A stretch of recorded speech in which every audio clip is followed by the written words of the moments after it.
வல்லரசு நாட்டுல வாழக்கூடிய குரங்கு பாதிக்கப்பட்டா, வீட்டோ பவர் நாட்டுல வாழக்கூடிய குரங்கு பாதிக்கப்பட்டா உலகம் பேசுது. ஆனால் அந்த அளவு கொடுமைகளை அனுபவிக்கிற இந்த குழந்தைகளை ஏன் பேச மறக்கிறோம்? இதே வேற லெவல் ட்ரெண்டிங்ல போய்கொண்டு, இதெல்லாம் ட்ரெண்டான இடத்துல ஏன் இது ட்ரெண்ட் ஆகும்? அப்ப நாங்க எதை நோக்கி போய்கொண்டிரோம்? தேவைக்கில்லாத எதேதோ ஜப்பான்ல ஜூல பிறந்த குரங்கும் இந்த அண்டார்டிகா சைட்ல தனிச்சு ஓடின பெண் கோயினும் அதான் தம்பி இப்ப தேவை?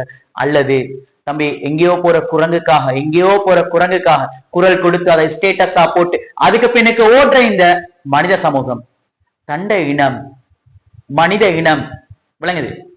மனித இனம் குண்டுமலை பொழியப்பட்டு தாய் தந்தையை இழந்து குடிக்க நீர் இல்லாம, தம்பி இதுக்கு ஹிஸ்டரி மாதக்கணக்கு, இதுக்கு இந்த பெண்குயினுக்கு ஹிஸ்டரி சில வருஷங்கள், ஆனா இதுக்கு ஹிஸ்டரி நூற்றாண்டு எட்டுக்கிட்டு.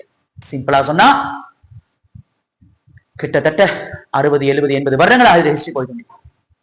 இதுக்கெல்லாம் குரல் கொடுக்கிறோம், ஸ்டேட்டஸ்ல போடுறோம். ஏன் இதை ஸ்டேட்டஸ்ல போட்டு இதுக்கான நியாயத்திற்கு தவறும்? நானே உங்கள்கிட்ட கேட்கிறேன், கமெண்ட்ல சொல்லுங்க, இதுல எத்தனை பேர் இந்த போட்டோவை கண்ட நான் காட்டுற வரைக்கும், நான் காட்டுறதுக்கு முதல்ல இந்த போட்டோ எத்தனை பேர் காண்டீர்?